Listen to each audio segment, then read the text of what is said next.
자, 오늘은 미셔널 처치 14번째 시간인데요. 한 영혼을 향한 하나님의 열심, 한 영혼을 향한 하나님의 열심이라는 제목으로 하나님 말씀 나누도록 하겠습니다. 과학자 아리키메데스가 왕의 명령을 받았대요. 왕이 어느 날 갑자기 궁금해졌어요. 자기가 쓰고 있는 이 왕관이 제대로 만들었을까, 진짜 금으로만 만들었을까, 아니면 거기에다 은을 넣어가지고, 이게 뭐 알 수가 없잖아요. 그래서 이제 아리키메데스한테 야, 이게 진짜 순금으로만 된 건지 아니면 다른 걸 넣었는지 한번 알아봐라. 과학자인데도 이게 이제 고민이 되었어요. 그래갖고 이 문제를 어떻게 해결하지 그러다가 어느 날 목욕을 하게 되었는데 탕에 딱 들어가면서 물이 넘치는 것을 보고 깨달았대요. 그러면서 그때 어떻게 외쳤다고요?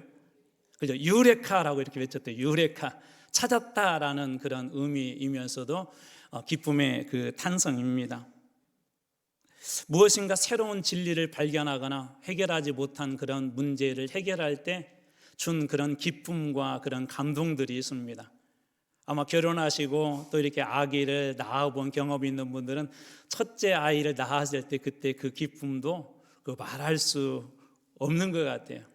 저도 첫째 아이 낳고 나서는 이런 영화 같은 대사를 했습니다. 하나님, 저희가 낳은 저희 부부가 낳은 아이가 맞습니까? 너무 감동이 되더라고요. 너무 신기하기도 하고 너무 기쁘기도 하고. 또 그러는가 하면 우리의 아이들이 당성에서 결혼한다는 소식들이 우리에게 기쁨을 주기도 하고, 또 우리나라 선수들이 큰 대회에 나가서 금메달을 땄다고 했을 때도 큰 기쁨이 있습니다. 올림픽에서 금메달을 따면 영광이 되기도 하는데 그것이 개인의 영광이 되기도 하지만 나라의 영광, 국가의 영광, 기쁨이 되기도 합니다. 정말 멋지고 자랑스러운 일이죠. 그러나 가장 귀한 일, 가장 자랑스러운 일 하나를 뽑으란다면 저는 한 사람이 복음을 만나 예수를 믿고 구원받은 사건이라고 당당하게 말하겠습니다.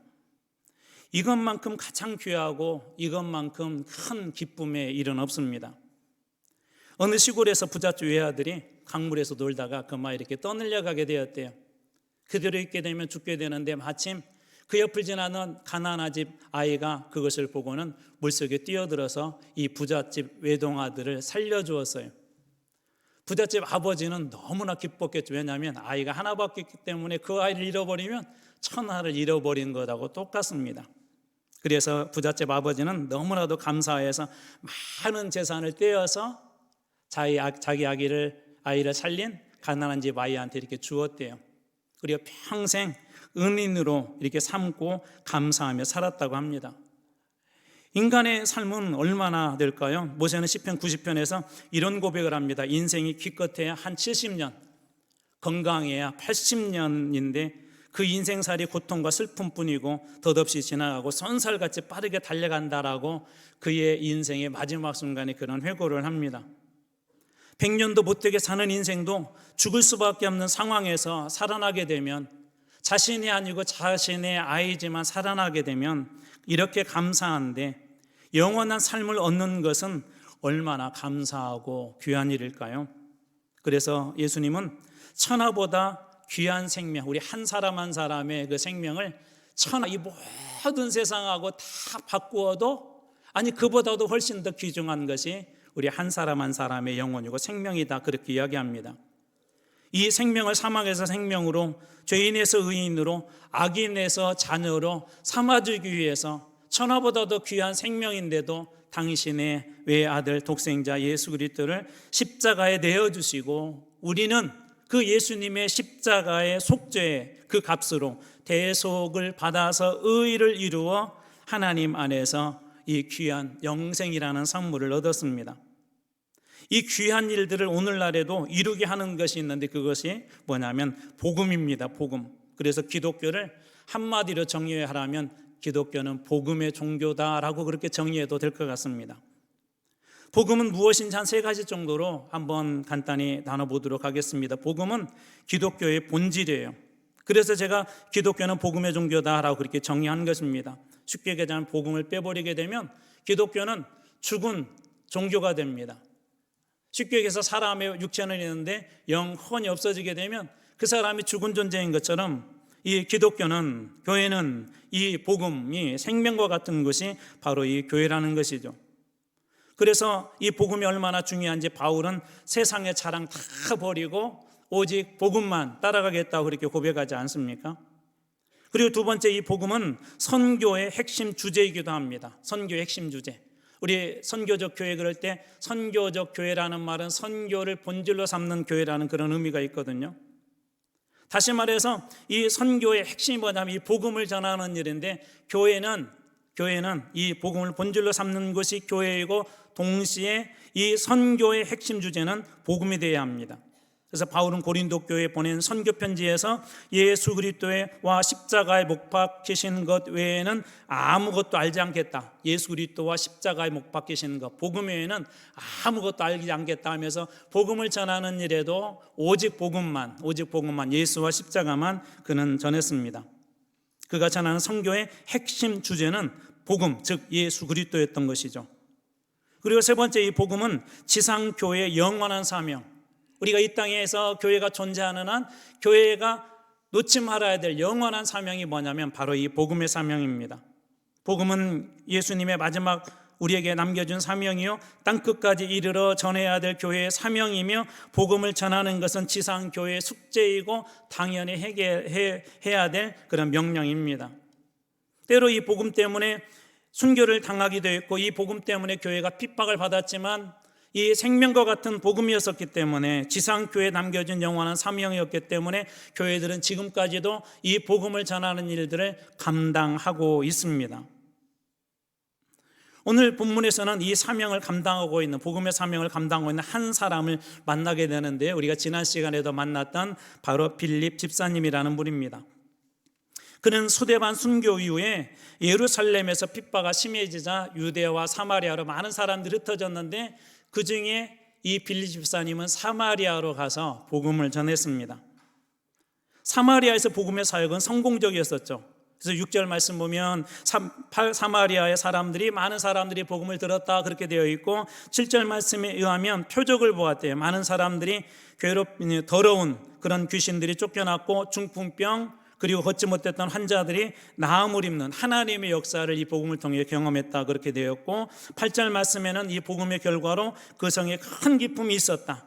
다시 말해서 많은 사람들이 예수를 믿고, 많은 사람들이 영적으로 자유함을 누렸으며, 많은 사람들이 표적과 기사를 보고 또 그걸 경험하여서 육신의 병과 영혼의 병들이 깨끗이 나음을 입어서 소위 이 빌립 집사님의 사마리아의 선교 사역은 성공적이었었어요. 선교 보고서를 쓴다면 엄청 많이 길게 써야 될 정도로 아주 성공적이었습니다. 얼마나 많은 사람이 예수를 믿었는지 예루살렘에서는 베드로와 요한, 그 수장 아니에요? 이 두 사람을 파송을 해서 상편을 살피게 하고, 그리고 성령 세례를 받도록 기도하는 일에 이들을 협조하게 할 정도로 빌립 집사님의 사마리아 사역은 성공적이었습니다. 많은 사람들이 아마 모였을 것 같아요. 빌립 집사님 말씀을 전할 때마다 많은 사람들이 모였고, 그곳에 많은 병자들이 나음을 입고, 그곳에 많은 사람들이 복음을 듣고, 여전히 이 사마리아의 성의 복음이 점점 더 흥왕했을 것입니다. 그런데 갑작스럽게 하나님께서 선교지 변경 명령을 내립니다. 오늘 본문이 바로 그 본문입니다. 갑작스러운 선교지 변경에 대한 그 명령은 빌립 집사님에게 한 지역을 지정해서 가라고 하는데, 예루살렘에서 가사로 내려가는 길이다라고 하면서 마지막 이렇게 코멘트가 돼서 그 길은 광야다. 지금 한참 도시 선교, 사마리아 성에서 이 선교를 잘하고 있는데, 하나님께서 많은 사람들을 구원하는 일에 이 빌립 집사님을 쓰고 있는데, 그 모든 것을 다 차단해버리고 이제 됐어, 이제 너한테 보낼 곳이 있는데 예루살렘에서 가사로 가는 길이야. 근데 그곳은 광야의 길이다라고 하면서 이 빌립을 그곳으로 보내게 됩니다. 그곳에 갔는데 빌립은 그곳에서 수많은 군중들을 만난 것이 아니라 유일하게 딱 한 사람을 만나게 됩니다. 왜? 성공적인 선교 사역, 말씀 사역, 복음 사역을 하는 그를 광야로, 그리고 광야에서 예수님은 그래도 5,000명 먹인 사건이 있었잖아요. 그런데 그 많은 사람들이 그곳에 모여 있는 것이 아니라 한 명밖에 없는 그곳에 겨우 한 명인데 왜 예수님은 그를 그곳에 보냈을까요? 우리는 성경 여러 곳에서 예수님이 한 사람, 한 영혼을 얼마나 소중하게 여기시는지 여러 본문에서 우리는 알 수가 있습니다. 특별히 누가복음 15장에 보면 세 가지 그 비유가 등장해요. 첫 번째로는 잃은 양 한 마리, 양이 100마리가 있는데 그 중에 한 마리를 잃어버리고 99마리는 지금 수중에 잘 이렇게 있어요. 그런데 그 잃은 양 한 마리를 찾고 찾는 그 목자의 심정을 이야기하면서 하나님의 마음, 예수님의 마음도 그와 동일하다 그렇게 이야기합니다. 그리고 10드라크마를 가지고 있었던 사람이 한 드라크마를 잃어버렸는데 그것을 찾고 찾는 그 심령, 그리고 15장 11절에서 32절까지는 우리가 잘 아는 돌아온 탕자, 잃어버린 아들에 대한 이야기, 그가 아버지를 배역하여서 아버지의 받을 유산을 아직 살아계시는데 다 받아서 밖에 나가서 다 탕진하고 온갖 나쁜 짓 하고 돌아온 그 아들을 기쁨으로 맞아주었던 이 아버지의 이야기, 한 사람 찾은 아버지의 이야기, 이 누가복음 15장에는 얼마나 예수님께서 한 영혼을 그렇게 귀하게 여기시는지를 잘 보여주고 있습니다. 오늘 본문의 말씀은 이러한 관점에서 볼 때 이방인이었었고, 그리고 그는 오늘 말씀은 넷이라고 하는데요, 이 사람들은 구약의 율법에 의하면 좀 부정한 사람들이에요. 그런데도 그 사람에게 이 예수님은 광야에 있는 그에게로 이 빌립 집사님을 파송합니다. 하나님께서 복음을 전하게 하고 이 한 사람 구원하기 위해서 그곳에 보낼 때 그의 심정은 어떠했을까 한번 생각을 해보았어요. 여러분 같으면 어떨 것 같아요? 여러분 자녀가 목회자인데 선교사인데 막 선교를 잘하고 있었어요. 근데 하나님 갑자기 야 여기 끝, 자 저 아프리카로 가는데 그것도 오지 중에 오지야. 그곳에 가면 한 사람밖에 없어. 한 가정도 아니고.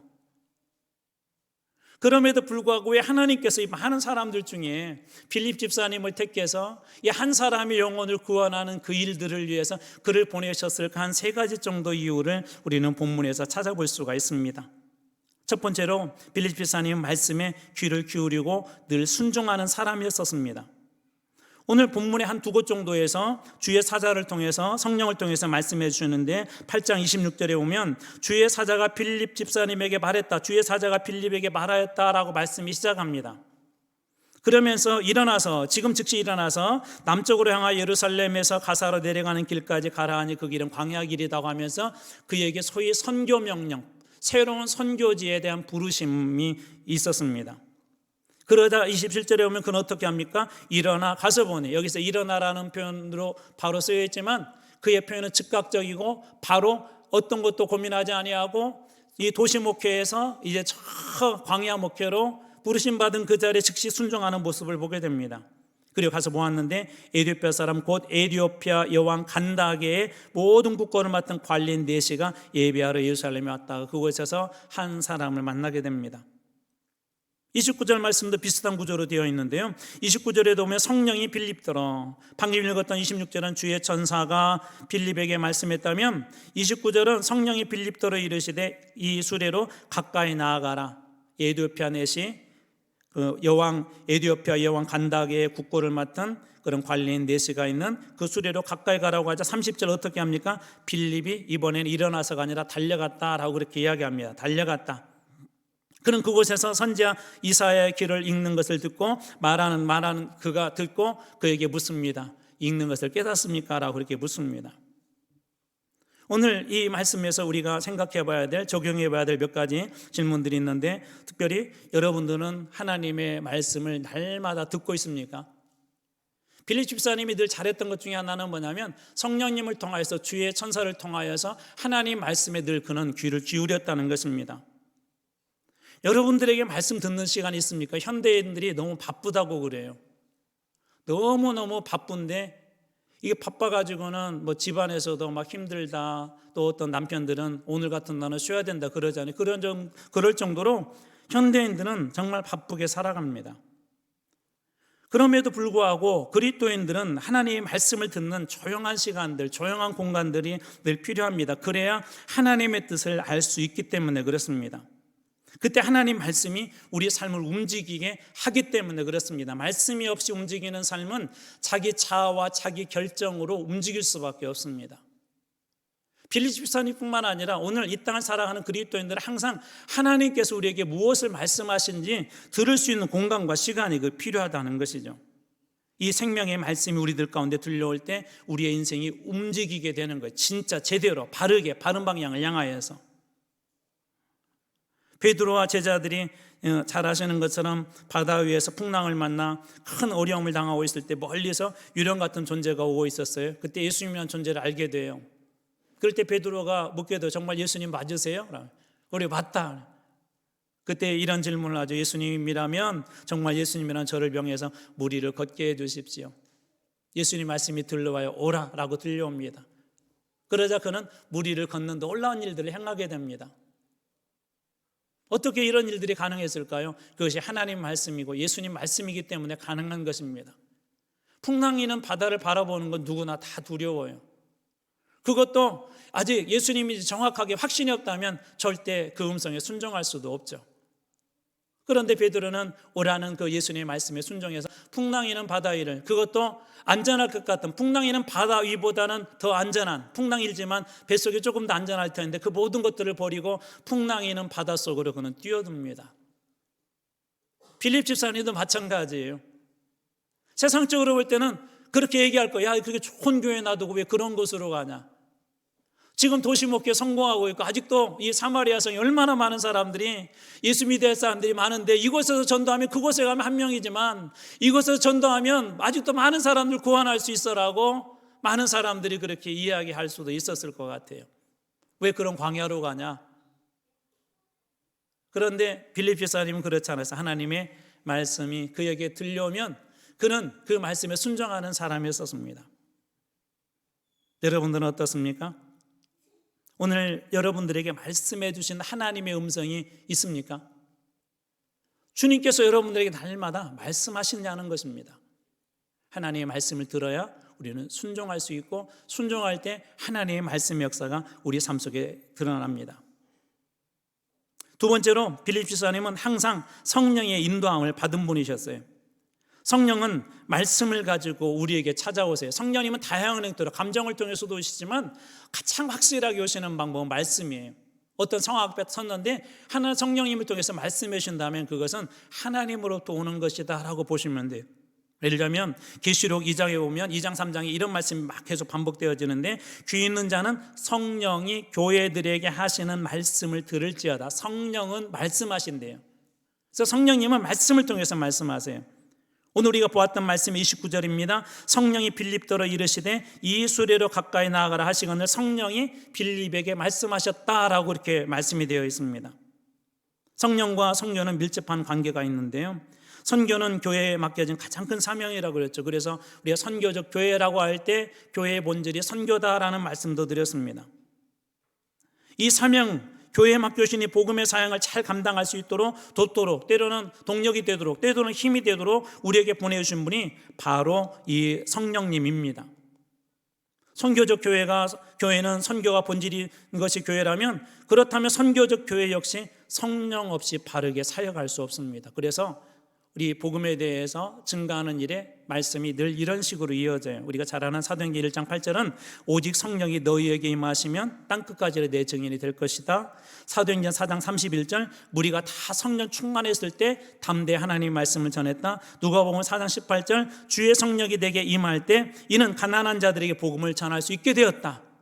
그래서 성령은 복음과 증인과 선교에 아주 중요한 그런 동력이고 이 일들을 감당하게 할 수 있는 분이 바로 성령님입니다. 이게 교회 안에 성령의 역사 없이 선교의 일을 한다, 이 전도를 한다는 것은 사실 거의 불가능한 일이에요. 왜 그러냐면 성령님은 선교의 주체이기도 합니다. 예를 들면 사도행전 16장 6절에 보면 성령이 아시아에게 말씀을 전하지 못하게 하심으로 때로는 하나님께서 이 모든 것들을 막아버려요. 근데 이 일을 성령님께서 주체적으로 우리가 선교의 주체라고 그렇게 종종 착각을 해요. 내가 전도의 주 아니에요. 하나님께서 선교의 주체입니다. 성령님께서 이 모든 것들을 주관하신 거예요. 그래서 초대교회 사도들은 그 음성을 따라갔던 것입니다. 영혼을 구원하는 일에 역시 성령님의 도우심이 반드시 필요한데요. 요한복음 16장 13절입니다. 그러나 진리의 성령이 오시면 진리의 성령이 오실 때만이 그가 너희를 모든 진리 가운데로 인도하실 것이다. 진리의 성령이 오셔서 하시는 일이 뭐죠? 우리를 진리 가운데, 복음 가운데, 예수 가운데, 그리스도 가운데 성령님께서 그렇게 인도하신대요. 그러니까 이 성령은 선교의 동력인 동시기에 성령은 우리 모두를 진리로 인도하시는 그런 능력이기 때문에 이 성령님께서 우리 가운데 함께 하시고 말씀하시도록 늘 오픈해 두어야 됩니다. 그래서 선교적 교회는 성령의 철저한 그런 인도함을 받죠. 우리는 어떻게 이 성령의 인도함을 받을 수 있을까요? 우리 자신이 어떤 성령의 사람인지를 늘 한번 점검해 보셔야 돼요. 여러분들은 성령의 사람입니까? 성령의 음성을 따라 순종해서 나가십니까? 성령의 음성에 순종해서 하나님의 말씀을 전합니까? 이것이 얼마나 중요한지 예수님은 승천하시면서 그래서 예루살렘 떠나지 말고 기다려라. 성령 기다려라. 성령 받고 그리고 나서 이제 복음을 전하게 하지 않습니까? 성령의 사람만이 철저하게 순종할 수 있기 때문에 그렇습니다. 성공의 사제이면서도 복음 전도자로서 그리고 전도자로서 그리고 실질적인 감리교의 창시자인 존 웨슬리는요 1729년에 홀리클럽이라고 아주 거룩한 믿는 사람들의 그런 모임이 있었어요. 이 사람들은 사도신경을 비롯한 신조들을 믿었고 흠없는 삶을 살기 위해서 정말 노력을 했었습니다. 그들은 매우 종교적이었는데 그때 당시에 매주 성찬식을 했대요. 수요일 금요일은 금식 기도를 하였었고 기도 시간을 일정하게 정해놔서 기도 시간을 준수해서 기도했고 주일뿐만 아니라 토요일 날도 안식일로 지켰대요. 토요일도 지키고 주일도 지키고. 그런데 훗날 그때 당시의 상황을 존 웨슬리는 이렇게 이야기합니다. 그때 나는 진정한 그리스도인이 아니었다. 홀리클럽 가입 후에 한 10년 정도 되었을 때 1738년 5월 24일 한 집회에 참석해서 그때 일을 일기로 썼는데요. 제가 한번 읽어드리겠습니다. 나는 이상하게 가슴이 따뜻해지는 것을 느꼈다. 내가 그리스도 구원할 수 있는 유일한 분인 그리스도를 신뢰하고 있구나 하는 느낌이 들었다. 그리고 그분이 나의 죄를 심지어 나 자신을 송두리째 가져가시고 나를 죄와 사망의 법에서 구원해 주셨다는 확신이 찾아왔다. 홀리클럽에도 가입하고 열심히 주일 성수도 하고 열심히 금식도 하고 했지만 진정으로 그에게 믿음은 없었어요. 그런데 그가 어느 날 그로부터 한 10년 정도 지났을 때 성령의 임재를 경험한 것입니다. 그리고 나서 그때 경험한 게 뭐냐면 하나님께서 진짜 이제 나의 죄를 사해 주셨구나 라는 것을 그는 깨닫습니다. 죄와 사망의 법에서 완전히 구원했다는 확신이 들었고 그때로부터 그는 이 복음의 사역, 선교의 사역을 정말 힘있게 감당하게 됩니다. 그렇기 때문에 오늘 선교와 우리 복음의 교회의 본질인 교회들은 성도들은 이 성령의 인도하심, 성령의 충만함들, 성령의 임재를 반드시 경험하고 또 그렇게 누려야 합니다. 그래야 믿음도 선교도 잘 감당할 수 있습니다. 빌립 집사님이 잘했던 게 그거예요. 성령으로부터 오는 그런 음성. 순종할 수 있던 이유도 바로 그런 이유입니다. 그리고 세 번째로 빌립 집사님은 말씀이 준비되어 있었습니다. 오늘 4시가 에디오피아로 돌아가고 있었다고 말씀을 그렇게 기록하고 그리고 그가 읽었던 성경은 이사야 53장의 말씀이었는데 메시아에 대한 예언, 순환과 고난에 관한 내용이었습니다. 그런데 8장 31절 말씀에 의하면 그는 깨닫지 못했대요. 왜 깨닫지 못했냐면 대답하되 지도해 주는 사람이 없으니 어찌 깨달을 수 있느냐 하고 빌립을 청하여 수레에 올라앉게 하였다. 이 4시의 고백에 의하면 왜 깨닫지 못한 것이죠? 지도해 주는 사람이 없었다. 그러자 그는 빌립을 보고 나서 어떻게 합니까? 청하여서 수레에 올라앉게 하였고 이렇게 하는 거예요. 말씀을 가르쳐 주세요. 도대체 이 말씀의 뜻이 무엇입니까? 라고 묻습니다. 오늘 교회 안에도 우리 성도들 가운데도 목사님 말씀을 좀 가르쳐 주세요라고 하는 요청들이 많아야 합니다. 복음은 말씀인데 말씀을 알지 못하는데 우리가 어떻게 복음을 전하고 선교를 합니까? 예수님은 말씀인데 말씀을 알지 못하는데 우리가 그 예수님을 어떻게 풍족하게 알고 그 예수님을 전할 수 있겠습니까? 그래서 성도들이 요청하셔야 돼요. 교회에서 이런 훈련하겠다고 하면 모여 들으셔야 돼요. 특별히 오랜 기간 동안 예수 믿는 분들 조심해야 될 것 중에 하나는 뭐냐면 나 예수 잘 믿는다, 나 성경 잘 안다, 그것이 믿음인 줄 아세요. 마치 종교개혁 시대 그 이전에 교회가 면죄부를 준 것처럼 우리 자신에게 스스로 그런 면죄부를 줍니다. 내가 예수를 잘 믿는 줄 알아요.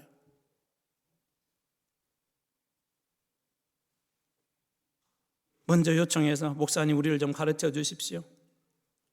그럴 때 말씀에 채워질 때 자기 말 하지 않고 말씀이 내 안에 콕콕 담아져서 가득가득 채워질 때 내 말 하지 않고 그때 내 입에서 사람을 살리는 하나님 말씀이 터져 나오는 것입니다. 이곳에 가서 빌립이 나 성경 잘 알아요. 그거 자랑하지 않고 그는 구약의 말씀으로부터 시작하여서 예수 그리스도를 그렇게 전하지 않습니까? 말씀이 가득 채워지게 될 때 내 말하지 않고 내 자랑하지 아니하고 그때 하나님의 말씀이 그 안에서 터져 나오는 것이 그 말씀을 듣는 사람의 영혼들이 살아나는 것입니다. 빌립이 전했던 말씀이 35절입니다. 빌립이 입을 열어 이 글에서 시작하여 예수를 가르쳐 복음을 전하니라. 우리 해석은 그렇게 됐지만 예수를 가르쳐 복음을 전한다는 말은 이런 거예요. 예수가 복음이다. 직역을 하게 되면 예수가 복음이다. 어떻게 그는 이렇게 자신감 있게 이야기할 수 있었을까요? 또 왜 하나님께서는 굳이 그 에디오피아 대시가 말씀에 대한 갈망이 있으면 기적적으로 어떤 표적을 통하여서 그에게 나타나셔서 야 하나님이 살아계시다, 예수 살아있다, 예수 믿어라라고 그렇게 하시면 될 텐데 왜 선교 잘하고 교회 잘하고 있는 빌리 집사님을 그를 톡 떼어서 저 광야 가운데 가서 말씀을 전하라고 그에게 이 한 사람에게 보내셨을까요? 기적으로 그리스도를 보여주지 않고 하나님 말씀으로 보냈던 이유는 하나님께서는 말씀으로 그리스도를 드러내기 원하신다는 거예요. 우리는 자꾸 기적으로 무언가 하나님의 살아계심을 경험하려고 하는데 하나님은 말씀으로 그를 드러내기 원하신다는 것입니다. 왜 성경을 주셨죠? 요한복음 20장 31절에도 그와 같은 이야기를 하고 있습니다. 오직 이것을 기록함은 너희로 예수께서 하나님의 아들 그리스도의 이름을 믿게 하려 함이요 오직 성경을 기록한 이유, 오직 성경을 우리가 읽는 이유, 오직 성경 속에 들어가는 이유, 예수가 그리스도라는 것을 더 확실하게 믿게 하기 위해서 하나님께서 말씀을 주시고 우리에게 성경을 주셨다는 거예요. 또한 너희로 믿고 그 이름을 입으며 생명을 얻게 하는 것, 다시 말씀에서 생명을 얻게 하는 그런 은혜를 주기 위해서 우리에게 성경을 주셨다는 것입니다. 그렇기 때문에 교회는 말씀을 갈망하는 성도들과 성경을 바르게 해석해주는 영적 지도자들이 필요합니다. 말씀을 듣고자 하는 갈망, 배우고자 하는 갈망과 더불어서 그 말씀을 바르게 가르치려고 하는 그런 목회자들이 필요하다는 거예요. 그때 해석된 말씀 속에서 해석된 그 삶에는 어떤 일이 있습니까? 8장 36절입니다. 길 가다가 물 있는 곳에 이르러 그 내시가 말하되 보라 저기 물이 있습니다. 물이 있으니 내가 세례를 받음에 무슨 거리낌이 있느냐? 보십시오, 저기 물이 있습니다. 제가 세례를 받지 못할 이유가 있을까요? 보라라는 것은 기쁨의 탄생이에요. 이두 너무나도 기뻐서 얘기하는 거예요. 말씀이 우리 삶 속에 들어와서 우리 말씀이 우리의 삶 속에 들어오게 되면 우리 영혼의 문제들이 해석이 되어지게 돼요. 인생의 문제들이 해석이 되어지게 돼요. 세례를 받는다는 것은 평생 예수를 위해 헌신하겠다는, 평생 예수를 위해서 살겠다는 것, 평생 예수를 위해서 죽어도 좋다는 것입니다. 말씀이 들어오자 해석이 되어지고 영혼의 문제가 그는 해결되어지자 그는 그렇게 하나님 앞에 헌신합니다. 하나님께서 얼마나 한 사람을 살리기 위해서 열심을 내셨는지 할 수 있는 말씀입니다. 한 사람을 통해서 한 영혼을 구원하는 일에, 그것도 이 선교에 탁월하게 지금 사역하라고 했던 빌립을 통하여서 하나님께서 그에게 복음을 전하지 않습니까? 또한 오늘 말씀해 주는 하나님의 또 다른 열심이 뭐냐면 이 모든 선교의 주도권이 하나님께 있다는 거예요. 하나님께서 주도권을 가지고 이 모든 선교를 하시죠. 그러면 어떻게 하면 돼? 순종하는 겁니다. 선교의 주도권은 우리가 아니에요. 하나님께서 우리 교회에 뭐 하자 그러면 우리는 순종하는 거예요. 왜? 선교를 이루시고 선교하시는 분은 하나님이시기 때문에. 오늘 39절도 그와 같은 일을 증언하고 있습니다. 둘이 물에서 올라올새 주의 영 성령이 빌립을 이끌어간지라 빌립을 또 다른 곳으로 이끌어 가셨대요. 우리 마지막 40절에 보면 아소도라는 곳으로, 그리고 나중에 가이사로를 갔다라고 그렇게 되어 있습니다. 이 모든 일들은 선교의 주도권이 하나님께 있음을 보여준 것이죠. 그리고 이 내시는 어떻습니까? 세례를 받게 되었었고 그 내시는 복을 만나게 되었는데 이 말씀을 통해서 우리가 깨달을 수 있는 것이 무엇이죠? 주님의 복음은 차별하지 않는다는 거예요. 그는 이방인이었었고 한 사람이었었고 내시였기 때문에 고자였었고 그는 광야에 있었지만 하나님은 광야 같은 그런 길을 가는 인생들에게도 하나님의 복음이 필요하고 그 영혼도 사랑한다는 것을 주님께서 보여주시는 것입니다. 그리고 또 하나, 복음은 회복을 줍니다. 저는 예수님을 여러분들이 만나고 복음을 깊이 만나서 여러분의 삶에도 회복이 일어나길 주님으로 축원합니다.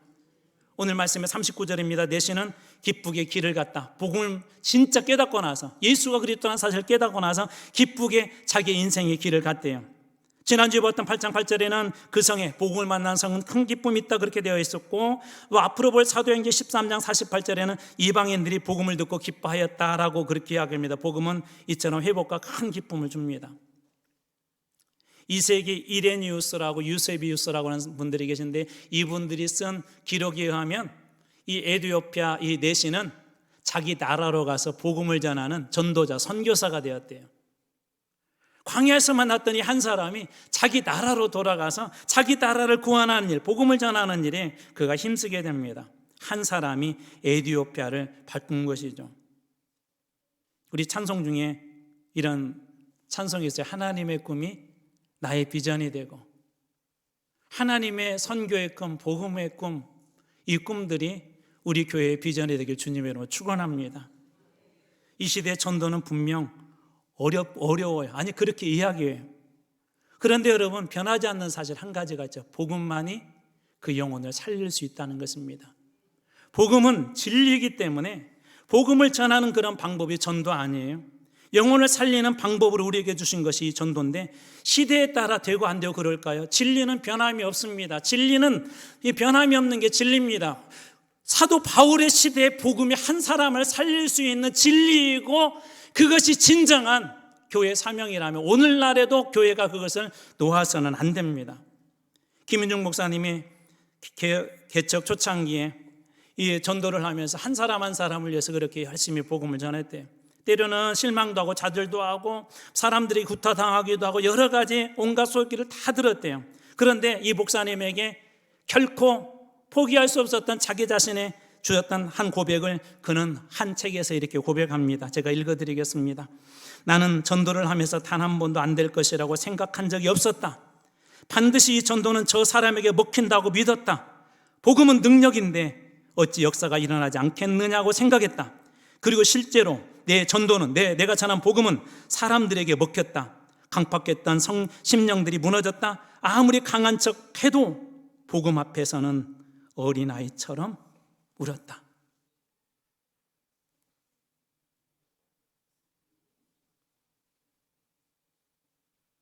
하나님은 오늘도 이 목사님처럼, 때로 우리 빌립 집사님처럼 한 영혼을 향하여서 우리 자신을 보내시기도 합니다. 광야의 길일 수도 있어요. 광야 같은 곳에서 동행하면서 그에게 복음을 전해야 될 그런 때도 있습니다. 그럼에도 불구하고 오늘 주님이 주신 은혜가 무엇입니까? 하나님의 열심은 한 영혼도 포기하지 않는다는 것입니다. 저는 오늘 우리 교회 안에도 그와 같은 것들이 회복되었으면 좋겠습니다. 여러분 가족 중에 한 영혼이 있습니까? 우리 이웃 중에 한 영혼이 있습니까? 한 영혼도 찾고 찾으신 하나님의 그 열심, 하나님의 그 사역에 동역해 보지 않겠습니까? 여러분 기억하십시오. 복음만이 그 사람을 살릴 수 있습니다.